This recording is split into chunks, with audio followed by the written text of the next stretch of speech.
What's up, Grummies? Welcome to AROYA Office Hours, your source for free cannabis cultivation education. I'm your moderator, Kaisha, and this is episode 101. Shout out to our live viewers in the Hangout, YouTube, and on Instagram, and to everyone tapping in on Spotify, Apple Music, YouTube, or wherever you listen to podcasts.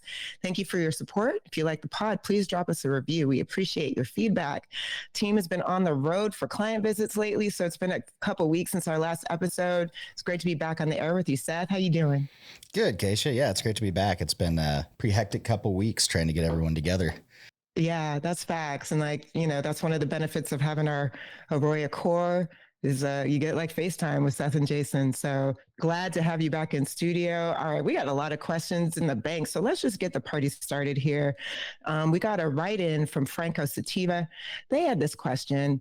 In a controlled environment, mother room with LED lighting, a room temperature of 81 degrees Fahrenheit, leaf surface temperature of 76 degrees Fahrenheit, relative humidity level of 60%, and absence of CO2, what PPFD would you recommend?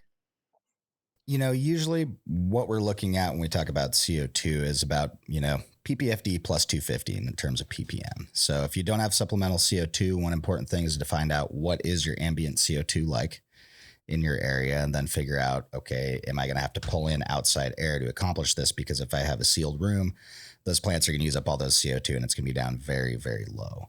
So if you have no supplemental CO2, 500-600 ppfd is typically what we're looking at, maybe up to 7. Going above that, you're not going to see a whole lot of yield or quality increase. You're not going to see a benefit. So, and the hard part about this, and actually seeing one of our client success reps was working with a customer trying to figure out some CO2 ratings. And, we actually had to look up like, hey, what is the ambient CO2 in these different areas? And, we're kind of looking at, it can range a lot, anywhere from down by 200 to up to 500 or 600 ppm if you're in a fairly big city with a lot of traffic and CO2 output. So that's probably one thing to determine. And if you haven't looked into it yet, I would look at buying just a handheld CO2 meter.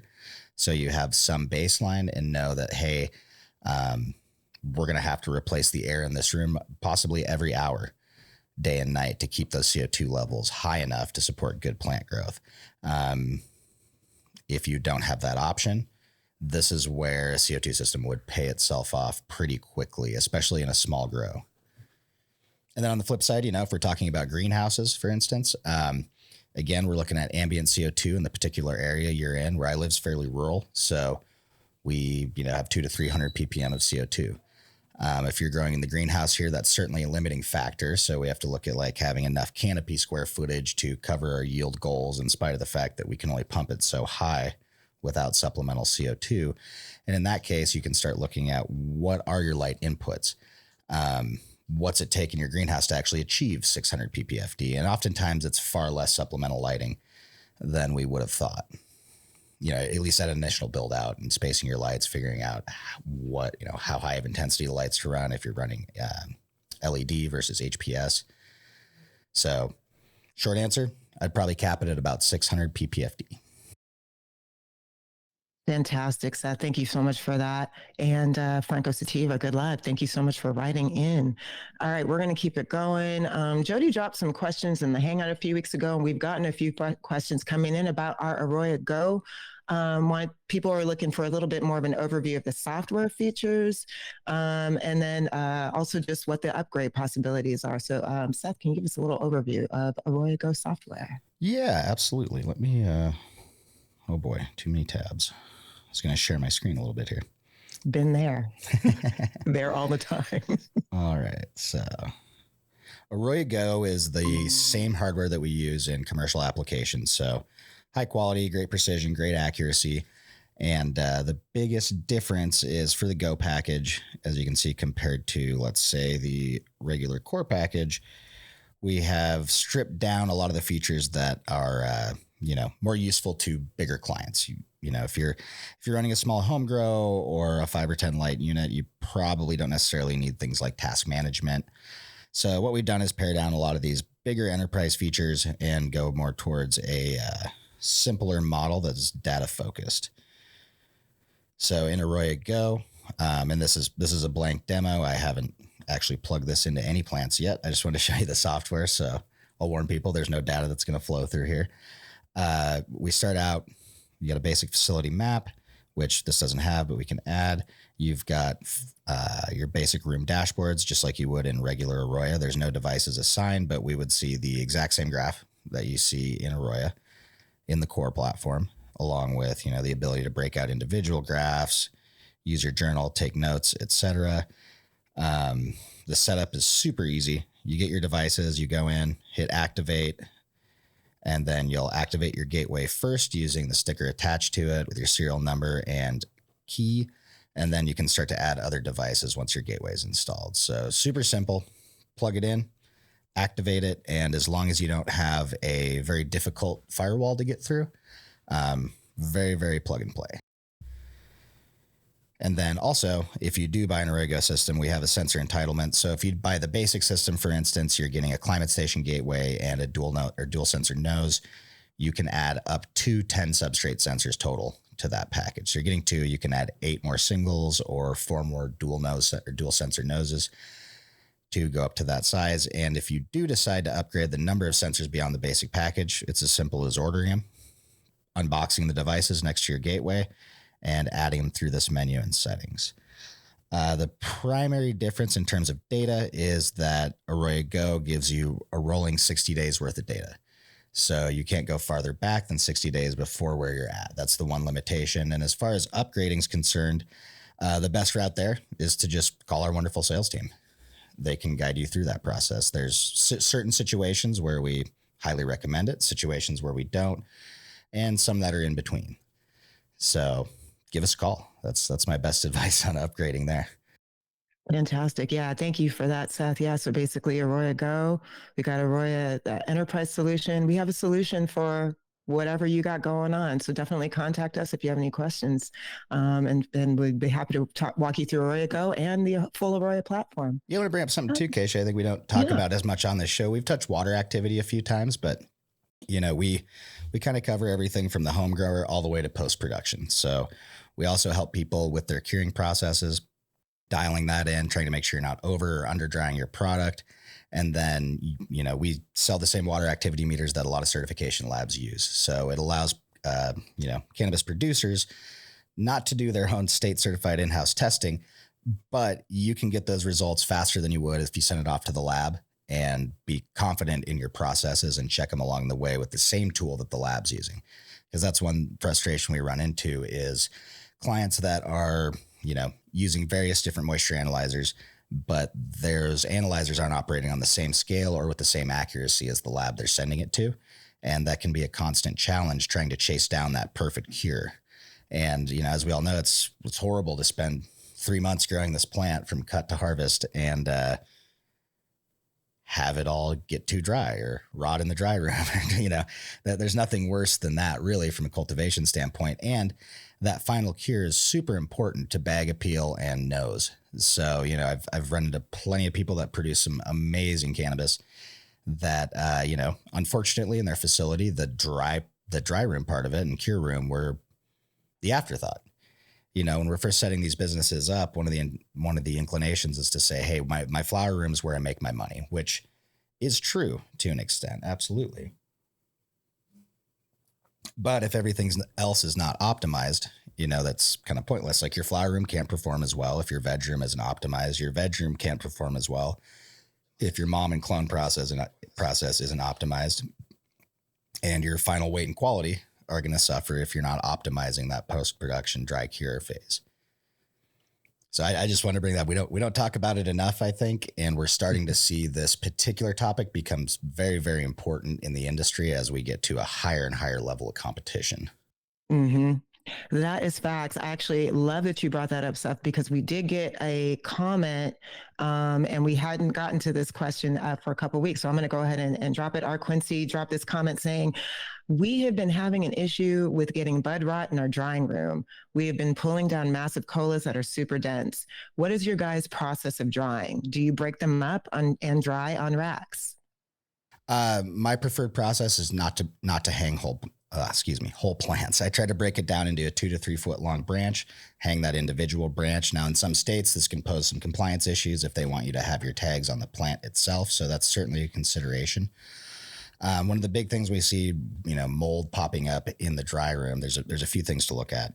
Number one, how clean is your dry room and how well regulated is that environment? If you've got, two $30 hygrometers in there monitoring it, you probably need to get, something like our climate station to help you monitor those conditions and ideally have testing. But I have seen many cases where, if you have 3 hygrometers in the room and you set high low and you check it every 12 hours or so, all you're getting is the high and lows from those 12 hours. You don't know how often it was bouncing between those. You don't know exactly when they occurred sometimes. So that's a huge part of it. Another one is just overall plant health going into the dry room. So when we're talking about plant health and especially mold, any type of fungus, especially an external fungus that's going to attack a plant, has to get in through the epidermis of the plant. So what happens is the cells on the outside of the plant are just not as strong. They don't have as strong of a cell wall. And a lot of that we see comes from not having appropriate amounts of silicate earlier on in the growth cycle to really beef up that plant and make it tough. But basically, if the cell wall of the plant the cell wall in the epidermis is properly formed and very rigid, those mold spores can't actually infect the space between 2 cells. So number one, plant health. If you have a very healthy, robust plant that you harvest, that's good. And then you mentioned having very big colas. I personally been in that situation in a greenhouse where we struggled in certain parts of the greenhouse, especially with dew point control. So some of that is saying, hey, or recognizing something that's really hard to catch sometimes because that dew point occurs when lights go off, right? And sometimes the change is so fast, that's why it's happening. And you might not have a completely raining. It might not be raining in the entire room overnight, but you might be getting some condensation drips, especially overhead. If you have conduit, light fixtures, anything that's cooling off that moisture can condensate on, particularly, AC registers, air handling ducts, anything like that has cool air going through it and really does produce that condensation. Little tiny drops on your buds, even on healthy plants, will promote aspergillus growth.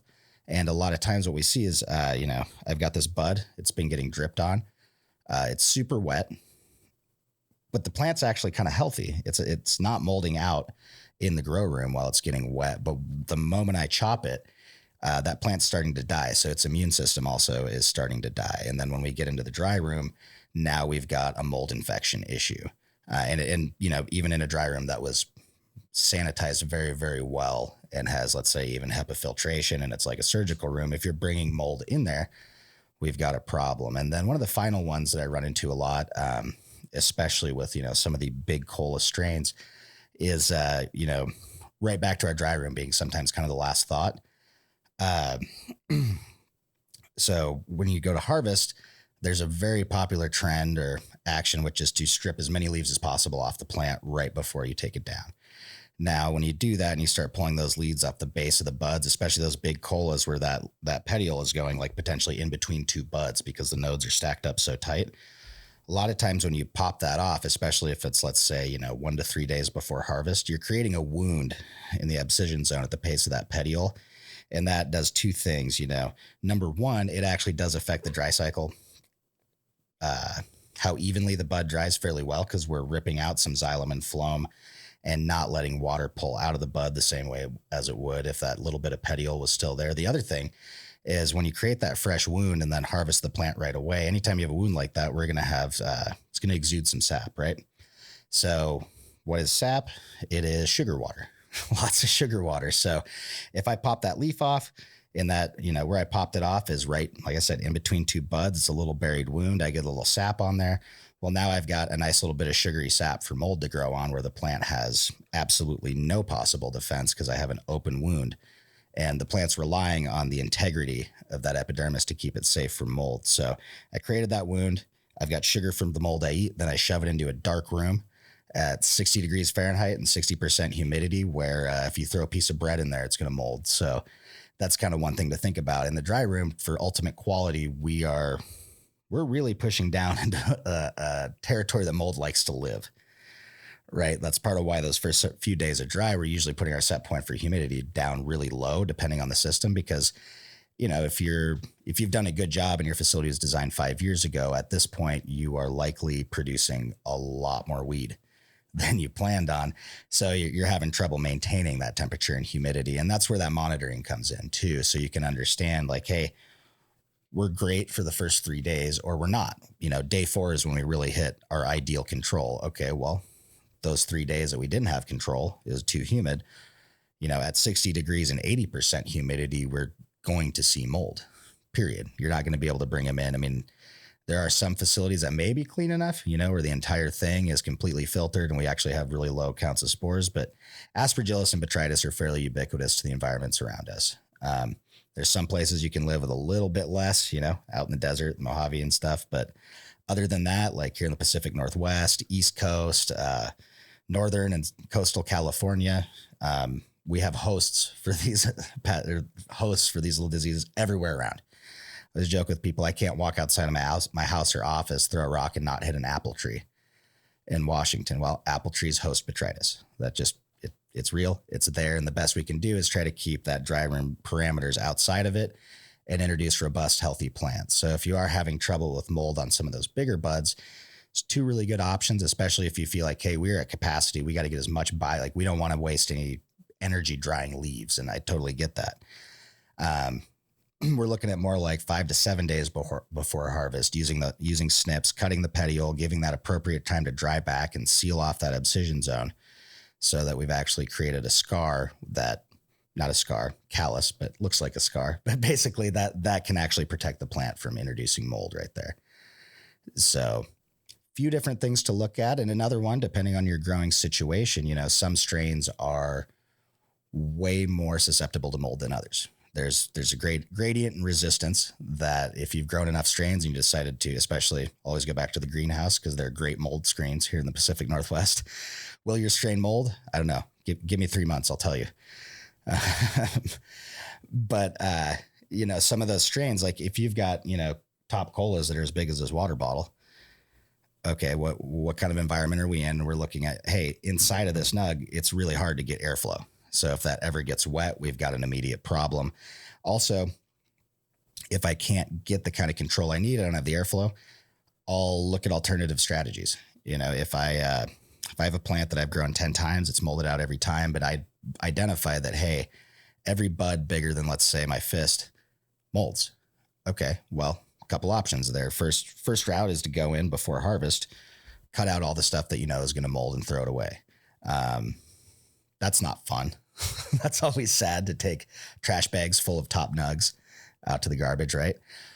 What I like to do is either pinch or top around week 2, middle to the end of week 2, and just eliminate those growth sites. So, my yield's going to be depressed slightly compared to growing at full bore, but if I can't make my environment dry enough and have enough airflow for this, or clean enough for this particular strain not to mold, then my best chance is reducing that nug size, because then I can get better airflow through the flower and possibly avoid some of that mold. And, then on the backside too, strain selection for your environment.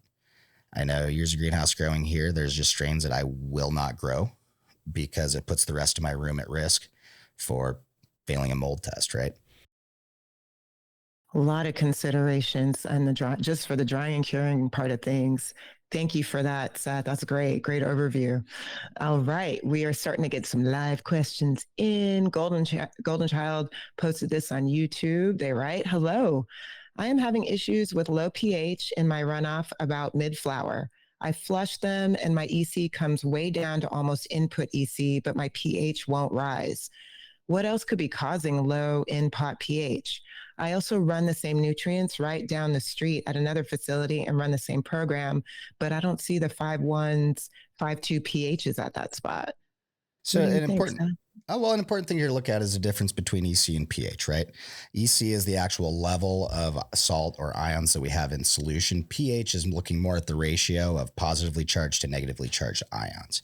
So when you actually do a straight RO or water flush, you're going to wash that salt out, but you're not going to change the ratio of salts in it, is the best way to put that. So a straight RO flush will wash your salt down, but it won't fix your pH problem. In fact, it's kind of a non-intuitive. The solution's actually kind of non-intuitive, and that's usually to feed heavier. If you're at a 3.0, feed it a 3.5 and essentially flush with that nutrient water, because that's actually changing the pH by flushing out positive ions and introducing negative ions to reset that pH balance.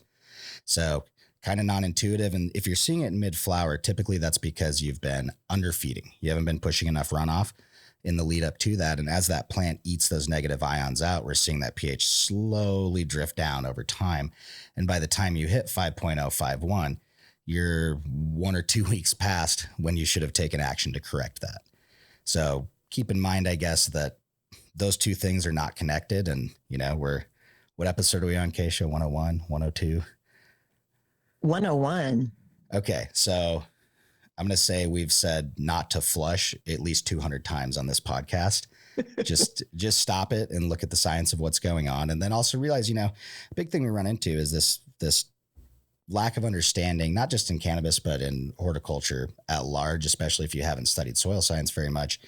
And that's that, when we're talking about cocoa, it isn't soil. It's a hydroponic media with very low cation exchange capacity. So the idea there is your cocoa is not dirt. It's not soil. It's a sponge. It holds the plant and it holds the water that we control the state of. And the challenge there is, like, if we want to build up to a certain EC and maintain pH and not feed at that high EC and just flush it through and waste a lot of money on nutrients, we've got to really monitor that pH and make sure we're getting enough ion replenishment, enough negative ion replenishment to reset that pH. So it's a complicated problem with a very simple solution. And if you're having these problems, obviously you're taking those pH readings. Another thing to keep in mind is that your runoff readings really need to occur at the end of your P1 cycle. So my rule of thumb is never go beyond 3 days without getting runoff. And then when you do want to get runoff that next day, don't push water through with the intention of getting runoff. Run your normal P1s. If those aren't adequate to hit field capacity and produce about 5 to 15% of total irrigation runoff, then you're not feeding your plant enough. You're bringing it up close to field capacity, but because you didn't get runoff and you didn't get that replenishment, your pH is drifting down. So again, complicated problem, simple solution. Unfortunately, it's one of those ones that once it occurs, the corrective measures are not necessarily optimal to your end output. You're putting a Band-Aid on, but it's not going to fix the problem. You're going to have a yield depression or some performance loss because you lost, if it was drifting from 5.6 down to 5.1 over 2 weeks, we've lost a certain percentage of efficiency that entire time, and we're not going to gain that back in the rest of the run. So the important thing is next time, monitor your pH. And when you see it start to drift down, even if it's like, hey, feed at 5.9, now it's coming out at 5.7, push just a little more runoff. It might be only 1% more of total irrigation volume or total pot volume, and that might solve that problem. But if you don't catch it early, the amount of feed we have to put on to correct that problem generally will affect our ability to stack EC. And then when you start flushing like that EC down, that generally, unless you're at a very low EC state, in which case that would actually contribute to your pH drop quite a bit, you're killing roots whenever you flush out. Basically, that plant has to build up sugar content to maintain that osmotic balance with the salt on the outside so that it can pull in water and nutrients. If I, remove that gradient, if it's just 0 on one side, now water wants to go out of those roots. And that's where we, on a microscopic level, these little root cells explode. There's no other ways to put it. And when you do that, it's obviously taking energy away from the plant, making the plant want to produce more roots, which is not our goal at a certain point. We want to have the plant producing more flowers than roots. That's part of why we're growing in a small pot. And then it's also putting energy into trying to pull up water. You just lose efficiency with those roots. And then also, once you have dead root mass in there, what does dead plant material do? It rots.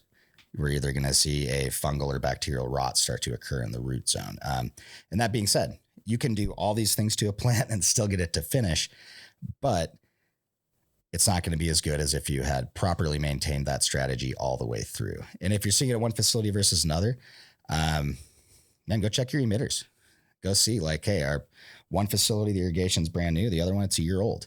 Go throw some drip cups out there and see if you're getting consistent, irrigation that you're planning on. If you say I should be giving this 120 milliliters, but you're giving it 110, and you're just barely not hitting field capacity for 1 to 2 weeks, that's going to throw your pH down. So there's a lot of little nuances into controlling that pH, and a lot of it comes down to understanding the relationship between your shot size, your pot volume, and then making sure you're getting adequate nutrition. And that's part of why substrate sensors in general, especially EC in the substrate, are such a huge game changer. Because if you're just seeing runoff, we can get some good information out of that. But seeing that time series data about what the plant's doing, after I would collect runoff and the time in between, is part of what helps me really decide if I have a low EC problem, if I have a high EC problem, or a pH problem. If I see that EC being just consumed by the plant and it's not reacting in the inverse way that I want it to at the end of my dryback, that tells me I need to go look at my pH. My pH is drifting down. That tells me I need to feed more, push a little more runoff, and reset that balance. All right, there it is, y'all. So really taking a more holistic approach as opposed to flushing. That's the way you want to go. But good luck. We appreciate that question. All right, we're going to keep it moving. We got another live question here on YouTube. This one came from JC. They wrote, my plants are exuding water from my stems, bud sites, and it's causing me to mold repeatedly. Why is this happening? I'm currently using AROYA Go. What are some considerations for JC? I would probably start looking at a couple different things. Number one, what's your humidity doing throughout the day? Do we have a point at night where we have a massive drop in humidity? That's one thing. Certain strains, too, are more subject to guttation. It happens. And then some of the other ones are things like pushing, heavy nitrate late into flower. That's upping that sugar production and making that sap production go up as well. First thing first, though, and I say this, having grown a lot of different strains over the years, grow a different strain and see if it happens to that one, too. And then we can start to peel apart like, hey, is this a problem where we're pushing too much sugar production? We're not pulling enough water up through the plant. We're pulling too much water up through the plant. Or is this just a trait that turns out is pretty undesirable and pops up sometime in these certain lineages, particularly if, you're running a smaller grow and you're in the space where you're buying seeds, for instance, rather than clones. If I buy a particular feminized variety, there's still a little bit of genetic recombination there. Sometimes, if it's a cross, definitely there is. If it's a self clone, you can still get some mutations and see this pop up somewhere sometimes in these populations. So that would be my advice. Try a different strain first. And then also if you have AROYA Go, make sure you're not, you have the technology now to make sure that overnight you're not raising your humidity, dropping out that VPD, make sure everything's in line. And then, like I said, that might be one where you just throw away the strain. The other thing is, it sounds like probably you're having some high humidity issues late in flower. And that's super common. A lot of us build out a room and then suddenly we grow way too much weed in it and we can't get that humidity down, just don't have the dehumidification capacity. And I would say particularly for home or small scale growers that they don't quite have a big enough room to justify installing commercial sized equipment. It's pretty easy to surpass, any dehumidifier that you have on 110, 120 volts, for instance. Excellent, Seth. Thank you so much. All right, I'm going to keep it moving. Despicable Dabs just dropped into the Hangout, but they also submitted a question. No, all good. Good to see you both on Instagram on the Hangout. We love it. All right, they had a question. They wanted to know, what's your best advice for someone without a sensor? How do you know when you hit that 40 to 50%? So when you don't have a sensor, it's going to be tough. Hopefully, though, you have a scale. So if you have a scale, what you can do is take your dry media, weigh it, hydrate it, and then weigh it again. Now, 1 gram of water equals 1 milliliter. If I know the volume of that pot in milliliters, I divide the grams of water. Well, first take that total wet weight, subtract your dry weight, so you have the grams of water. Once I know that, I know how many milliliters the pot has actually absorbed, especially after I've, let it fully soak up, let it run off for a couple minutes, make sure it's not dripping anymore. And then I'll just weigh it and divide my grams of water by my total milliliter size of the volume. So that's also where, don't ever trust the pot that you got from a supplier right now. hydrate it and measure it. You might find that your 1 gallon, you're planning on 3,785 milliliters as your total volume, might be more like 4,400 milliliters or 3.1 liters, potentially 3,100. So part of that is establishing, what is your actual pot size? And then now we know that volumetric water content. And let's see, if you have the scale, one of the best ways you could do it is map that a few times, or you can just do a calculation. Scales are great. But one of the other things you can do if you don't have a sensor is still use your good old hands, but I really like to use that scale test to make sure that the media I'm using is achieving the saturation that I want it to. If I'm running like a 70-30 mix, probably don't want to be running in a 1 gallon pot unless I'm growing a really small plant because I can't hold that much water in it. Conversely, it's a great idea, especially if you're playing around with medias, to measure that and go, oh, this particular one goes up to 80%. That's way too wet. If I drop a clone into that, it's probably going to rot and die. So that's my best advice. And then honestly, especially if you don't have a sensor, I typically recommend people grow in more like a 2 to 3 gallon pot. That way we're giving ourselves enough capacity that's unlikely we're going to over dry. And that's where, we did see a prevalence early on in production of the 70-30 cocoa perlite mixes. Because if you don't have insight, it's always a little easier to overwater at a higher feed rate to get your plant the nutrition and let what it doesn't want run out the bottom. And also, if you have enough water holding capacity for your pot size, and this is part of why, if you just set up a light in your basement, some CO2, and have a few plants in 5 gallon buckets or pots with holes drilled in the bottom, of course, it's easy to grow really high quality cannabis because you're probably not going to ever hit a point where that plant would wilt. And then once you bring the perlite into the equation, we can't get the pot wet enough to truly rot out the roots. So if you're growing without sensors and you've got plenty of time, go out there and grab pots a few times a day. Even if you don't have AROYA Go, one tool I always recommend to people is the Solus unit that we sell. And that's our good old T12 connected to a little Bluetooth dongle. I like that word. It's funny. And that'll allow you, it's a little over $500, $500 to $600, depending on where you get it. You can always get it from us. But you can go stab individual pots, and it's a pretty cost-effective way. You're not going to get, 24/7 data, but you can really quickly determine everything I'm talking about without having to use a scale. And it's going to allow you to get, our perception's only as good as the tools we have and the scales we have to compare it against, right? Here in the States, you tell me what a foot is. I know what a foot is. You tell me what a meter is. I have to remember that it's a little over 3 feet, right? But if I looked at meters all day long, that's where my mindset would be. So making sure you have a good scale to compare your hand scale to. A lot of our commercial cultivators, they will have 2 or 3 sensors on a 20 to 60 foot bench, actually pretty good coverage. They still go in and do their irrigation walks every day because unless you have a sensor in every plant, you won't know if something plugged up until you see a plant dying. So you want to go make sure your pots are getting wet every day. And part of that too is pull out your phone, look at those values on your sensed ones, pick them up and see what's going on, because you can crop steer quite well if you have the time to be there all day, completely without sensors. I've certainly done it plenty, but are you going to be there all day to try to apply your irrigation with this kind of precision? And that's where the challenge really comes in. If I've got, 24 plants, let's say, and I can go in that room every day and I can be there for every P1 irrigation a few times a week to make sure that I'm hitting saturation, I'm not getting channeling. And then I'm also there in the afternoon and bulking when I'm putting my P2s on to make sure that I'm not getting any afternoon runoff. I can hit all the same goals, but it's just not scalable. So what I always tell people, if they're trying to get into this, try some of these principles. Look at the irrigation strategies we talk about. We talk about generative, 2 hours after lights on, you have a 2-hour irrigation window, 22-hour dryback.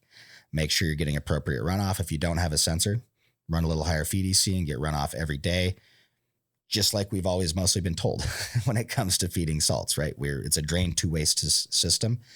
That's how we have to run it. So good for you. Keep doing it. And, hopefully you can progress your grow enough to be able to buy some of these tools that do help make life easier. We actually work with quite a few people that still operate under the caregiver model across the country in smaller 20 or less light grows. And, for those types of customers, you just don't always have a lot of cash. So, hey, if you want to put the sweat equity in to building up a little bit of capital and then, reap the benefits on the backside of that, that's probably the most sustainable business model right now, because you can't go to a bank and get money for it. For real. Thank you for that. Despicable Dabs, we appreciate your question. I dropped in the chat here. We have a crash course on testing field capacity. Check that out. And also just in general, take a look at our education guide. Sometimes it's just like understanding the basics of this stuff and then figuring out how you can calculate it. And appreciate your comments too. Thank you so much. All right, we're going to keep it moving. We got this question from a couple people worded in a couple different ways, but I'm going to read this one from Root and Branch. They want to know, is it possible you could tell me how I work out dryback percentage?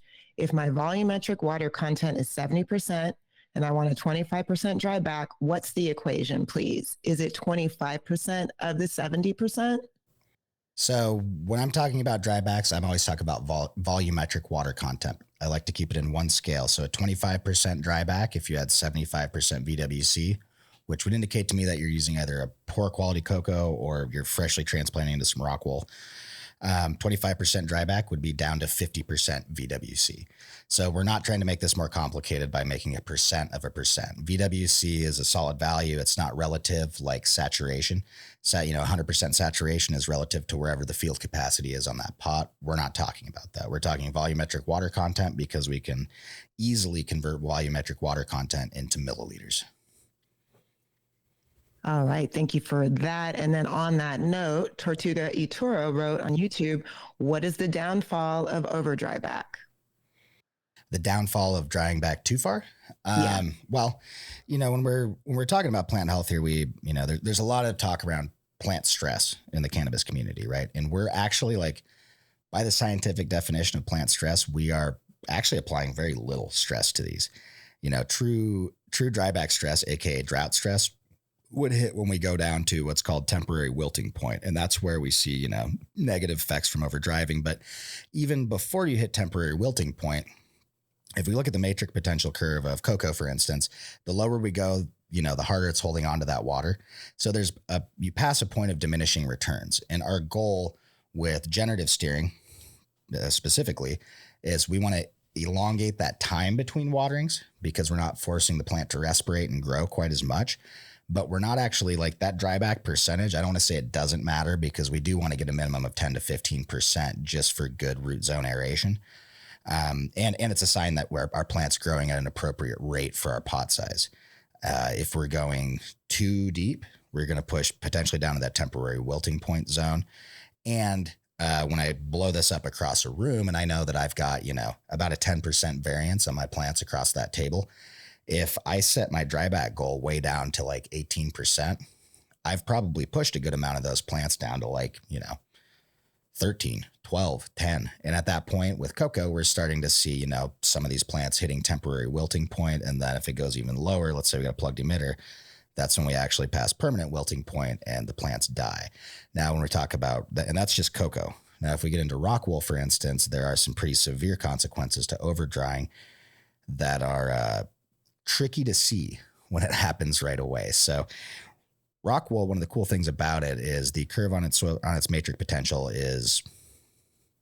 it's all low. It's always low matrix potential. We don't see a temporary wilting point in rockwool until down close to that 2 to 3% or even lower, at which point it's actually even tough to sense with probes. Like, you want to scale to measure that. And you never want to be there because if you're at 3% and your plant starts to wilt, you've got like a very short amount of time until you pass permanent wilting point. But with rockwool, when I over dry, push that dry back too far, especially early on in early flower generative phase, I'm going to knock down that field capacity. So actually, Chris, I'll use the whiteboard. Oh, shit. I should have grabbed that from you. I'm going to bring it next week. Oh, okay. So basically, if you could picture, on a microscopic level, your rockwool is like fiberglass insulation, right? We've got all these different strands that are, blown in together, kind of like fiberglass insulation or hard pack cotton candy, right? When that is fully soaked, I've got water continuity along the entire length of each of those strands.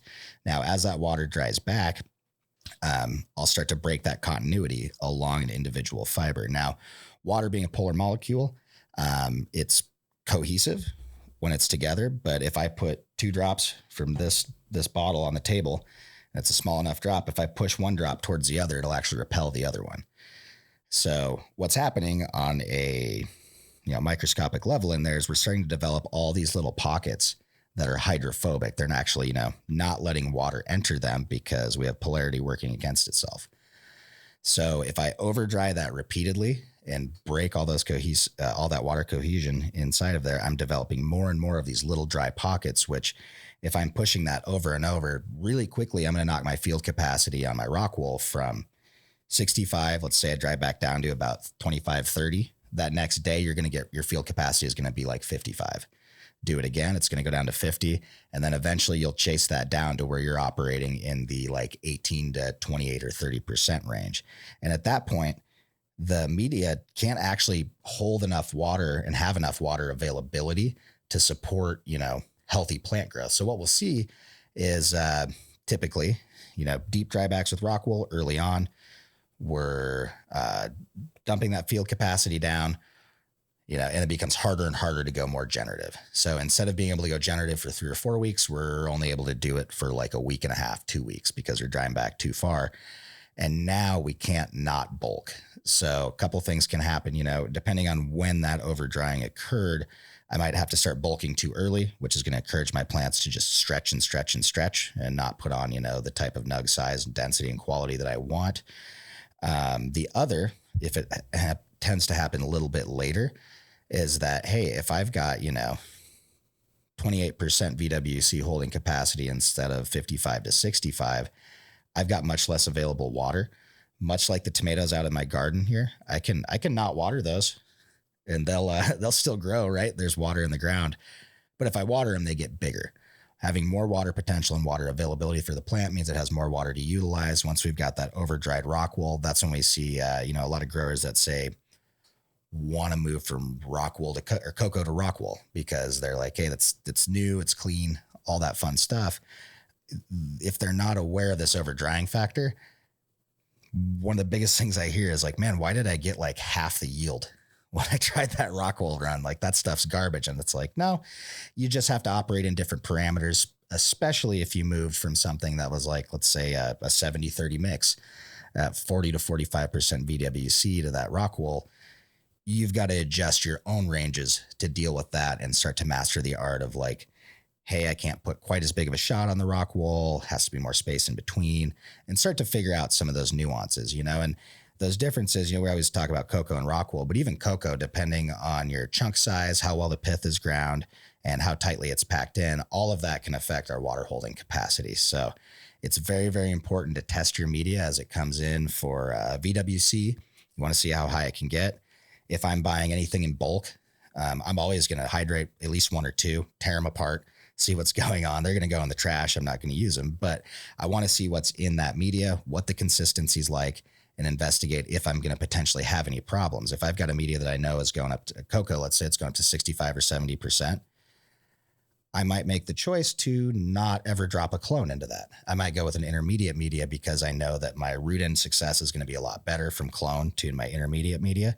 And then if I have that high water content holding Coco, I'm going to treat it more like rock wool. Like in rock wool, that's part of why we stack a small cube onto a slab or a bigger cube, is that it has high water holding capacity. So if I just stab that clone right into the slab, I'm not going to see a lot of dryback, and a lot of those clones are probably going to die.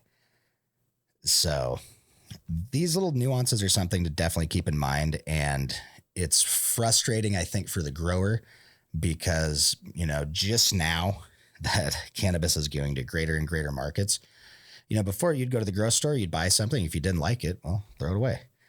Now, companies are much more able to like go out and talk to these growers and figure out what people are doing and supply products that they need. So, and the reason I bring that up is right back to that media volume size. Depending on brand, we've seen a lot that just are not the advertised volume, partially because of a metric to imperial conversion. However, we're starting to hit a point where manufacturers are advertising their volume in liters, which is what we want to be working with.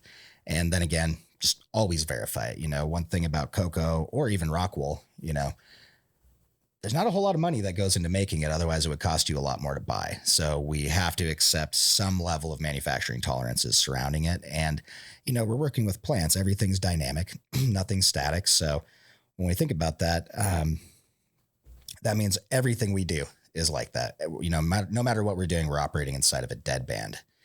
So if you have that variability, you look at it and go, it's acceptable. I'm just going to be conservative with my dryback ranges and make sure I'm not pushing into a territory where this media is going to let me down. Outstanding. Thank you, Seth. Just dropping the science. I also am still reeling. I guess we're going to bring a whiteboard onto the show. It's going to be a game changer when that happens. Look out, y'all. Okay. Moving on. We got this question from Harry Hustles on Instagram. They wrote, what are your thoughts on using the technology of Reheat with the air conditioner versus Quest 8 and dehumidifiers? Which is better and why? Got any thoughts on that? Yeah. Part of it depends on where you're at. Are you in a hot environment where you can really blast that AC and take advantage of it? Then we can probably get some better cooling. Personally, I think it's a great system. It's a little bit energy intensive, but so is running dehus. So it's kind of a 6 one way, half dozen the other. And what's more cost effective in your direct application? Typically, reheat systems are a little bit more expensive than just having dehumidifiers. But, if I've got like an HPS room, those reheat systems are awesome because I have to condition that heat no matter what. If I've got a straight LED room and I'm growing in, I don't know, British Columbia, let's say, interior, if I've got LEDs up there, I'm probably actually needing to introduce heat to the room a lot of the year. So it's very situational on where you're at. And also what does your facility look like? So dehus are pretty standard. You go hang them in the room. A lot of reheat systems. There are those that are in-room air handlers, but I would say a dehu is much easier to retrofit, whereas a reheat system is something I'd be looking at a new build out. And with a lot of our new build outs, the standard way to go is a warehouse space, DPF panels. If I have a lid on there with the DPF panel, I can start to move all of my HVAC equipment to the top of the room and not have it hanging in the room where it's competing for light space. And I'm not able to optimize my airflow because I just have these big units blowing it out into the room. If I get that outside the room, I can duct it and have a lot more control. Not to mention when I go to clean that room, I'm not spraying my expensive air handling equipment with a pressure washer. All right. Amazing. Thank you, Harry Hustles, for that question. All right. We got this one on Instagram from J Jams. They write, what if I'm seeing a drop in EC throughout the day after my P1? Does that plant want a higher feed EC? Yeah. If your EC line is ever approaching parallel to your water line, and it would be great to know what EC you were at. But typically, if we're under about a 4.0, we'll see that EC line start to become fairly parallel with that water content line. And that means we're on the ragged edge of plant nutrition. That plant's taking up just about everything we're putting in that day. And that's a situation where, back to pH earlier on, I would really start to try to push runoff, check my pH. If I see that my pH is starting to drift a little low, or even if it's not, especially there's a few things to consider. Number one, I like to bring plants into the flower cycle with a 4.0 or above EC in the root zone. That way I'm already ahead on my stack and I have adequate nutrition. A lot of times if I bring plants in at a 2.5, I won't be able to stack up without feeding like above a 4.0, which is just not economical. We don't need to do that. Very, very few situations you ever go above a 4.0. 3.0 to 4.0 is kind of where we play, but a lot of that depends on that incoming cube. If I'm already starting off at a deficit and I'm trying to stack up, it's going to be really hard to get ahead of. Boom. All right. Thank you, Jay Jams. Appreciate your question. Keep us posted. Let us know if you have any other questions. Okay. Bud on the Leaves had a question. It's in reference to what we were talking about a little bit earlier. They want to know, can you explain leaf senescence and how flushing plays a part in that? So when we look at cannabis, it's a photoperiod plant. It is indeterminate at a certain light cycle, 18 hours. When we go to 12 and 12, Now we go into a determinate mode of growth. So each strain has a certain number of days from 12-12 that it wants to live before it enters senescence. And senescence is the natural die down of an annual plant, right? Like cannabis isn't perennial. It's not a bush that sprouts back up. It dies every year. That's going to happen eventually, regardless of, unless we just keep pumping it with nitrate or leave it on 18 hours of light, it's eventually going to try to approach death. When we talk about the effects of flushing on leaves, that is not senescence. That is malnutrition. So basically, when you go to flush, particularly at the end, a lot of times we are in a fairly low pH situation. I flush, that does nothing with the pH. And then also I flush, and that drops that EC down, takes away that osmotic pressure. Now my water, my lovely sugar water inside my roots is trying to go back out into the pot because I just removed all the force that was holding that sugar inside those roots. So usually, you know, when we talk about like flushing, a popular term used to be, hey, it's starting to turn colors. Like, no, you're just killing your plants. So when we're talking about flushing, that's not senescence. That's, you know, the plant might be a little more sensitive at the end of its life cycle. So when we shock it that hard, it's already on its way out. That's the senescence. It's not seeing those leaves drop. True senescence would be, hey, I've got a healthy plant in a healthy media, and I'm just riding it out. And, you know, you can see that more, you know, before we were using silver to make feminized crosses and stuff. One of the good old ways was just to leave one plant in the corner with the A light on until it eventually herms, because it's, you know, 14, 15 weeks into its flower cycle and it's looking pretty ugly. But so yeah, in terms of senescence, I'll double down on this. Do not flush. That's not senescence. That's plant death. And actually, when you're seeing that, that's when we see those plants that are molding in the dry room, particularly because when I cut that plant down, it's already starting to die. You know, we're already in an unhealthy state. The immune system's compromised. And that's a lot of times when you'll go in and see aspergillus and botrytis form on the interior of the bud moving outward from the stem. Do not flush. Thank you for that question, Bud on the leaves. Good luck out there. Okay, we got this question in on Instagram from Cavar207.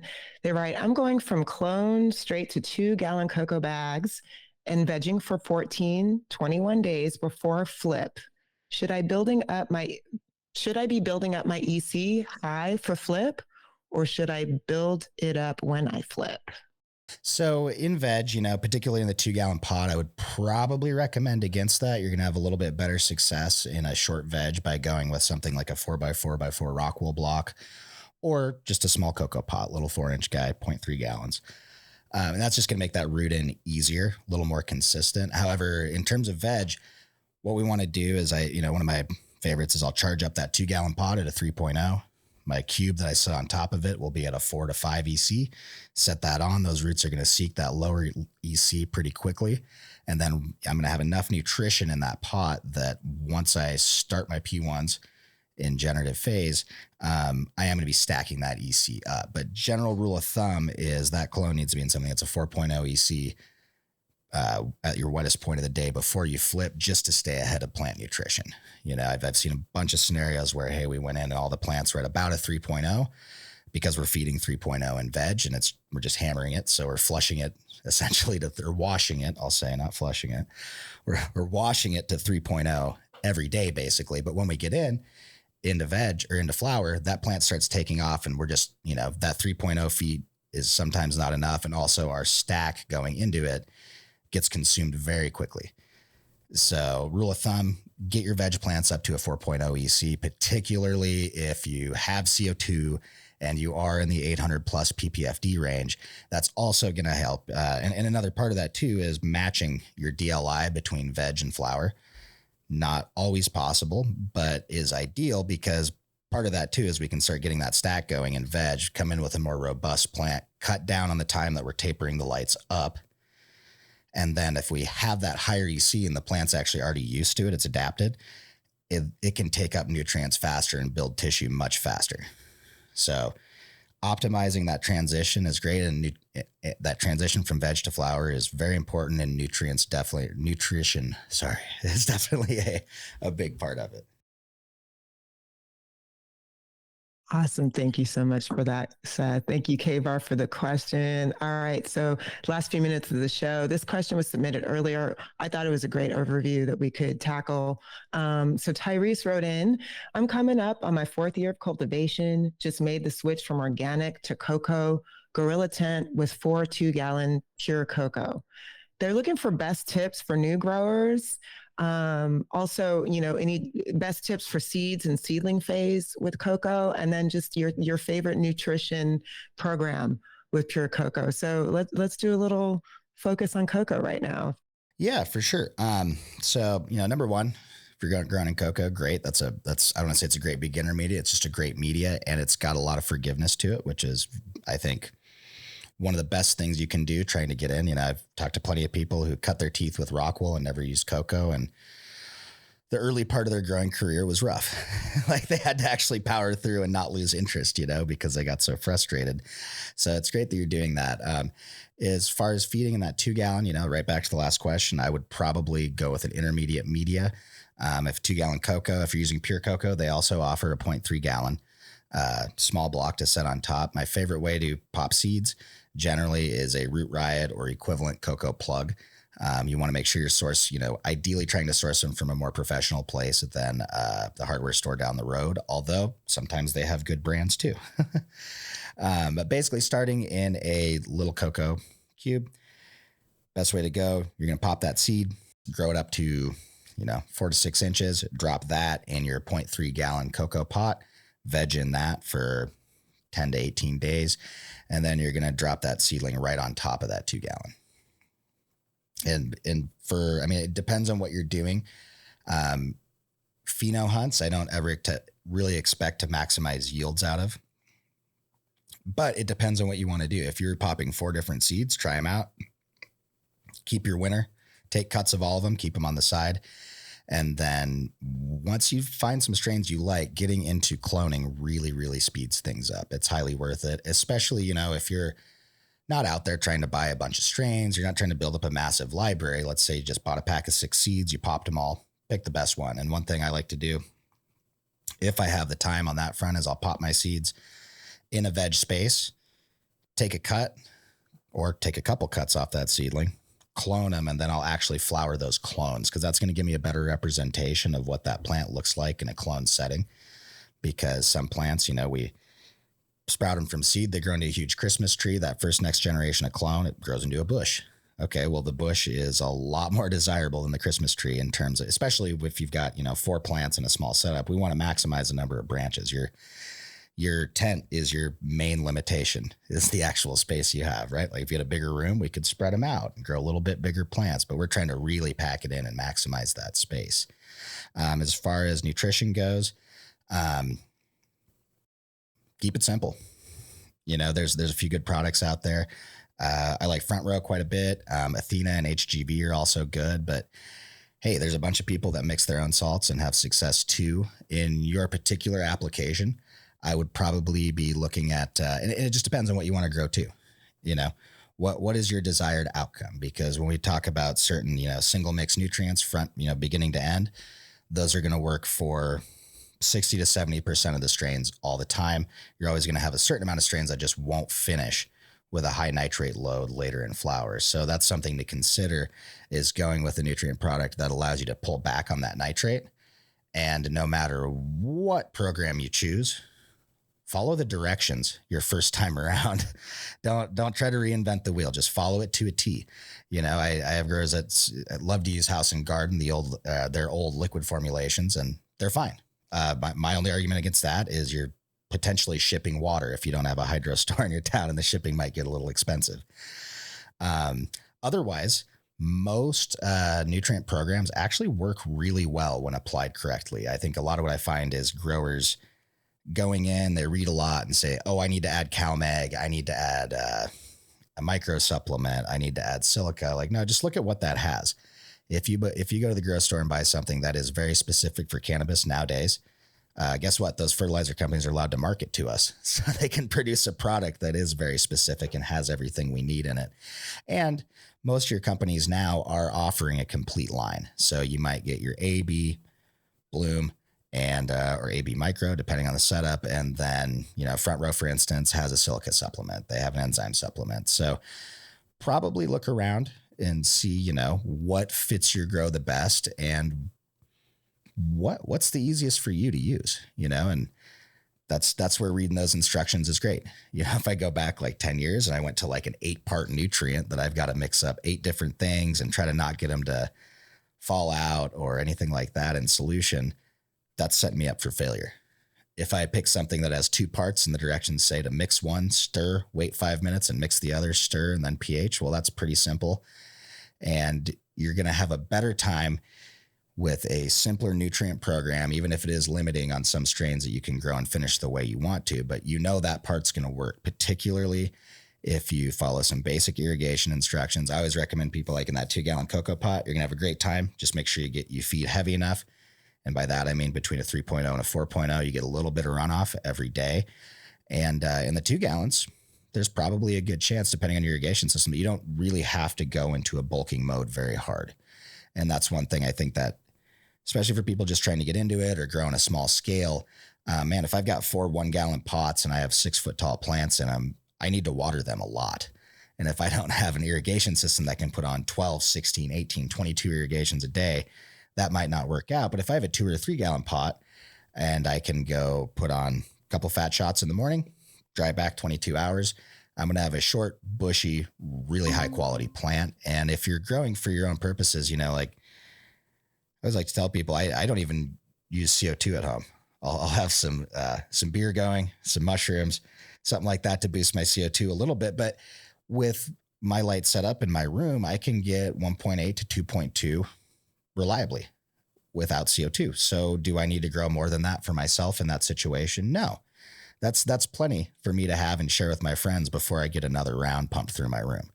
So there's always that trade-off too when we're talking about cultivating for personal use. And for me at least, personal use, when I'm growing for that, I don't care about yield. I don't have to. I'm not making money on it. So that's sometimes where I will go with a bigger media and try to go with the most low effort path to high quality cannabis that I can. Keeping it simple and shooting for those target outcomes. Fantastic. Tyrese, thank you so much for that question. Seth, thank you for holding it down. It feels so good to be back on air with y'all. We miss you, Gromies, when we're not on. So thanks, y'all, for being patient with us over the last couple of weeks. But yeah, thank you, Seth, so much, and producer Chris for another great session. Thank you all for joining us for this week's AROYA Office Hours. To learn more about AROYA, book a demo at AROYA.io, and our team will show you the ins and outs of the ultimate cannabis cultivation platform. If you have any crop steering or cultivation questions you want us to cover, if we didn't get to it, don't you worry. Submit them again. I got a question bank. You can drop them anytime into the AROYA app. Email us at sales@aroya.io. Send us a DM on Instagram, Facebook, or LinkedIn. We want to hear from you. And if you're a fan of the pod, please leave us a review on Spotify, Apple Music, YouTube, or wherever you listen to podcasts. We appreciate your feedback. And be sure to subscribe to our YouTube channel so you never miss an episode. Thanks, y'all, and see you at episode 102. Thanks a lot. Bye.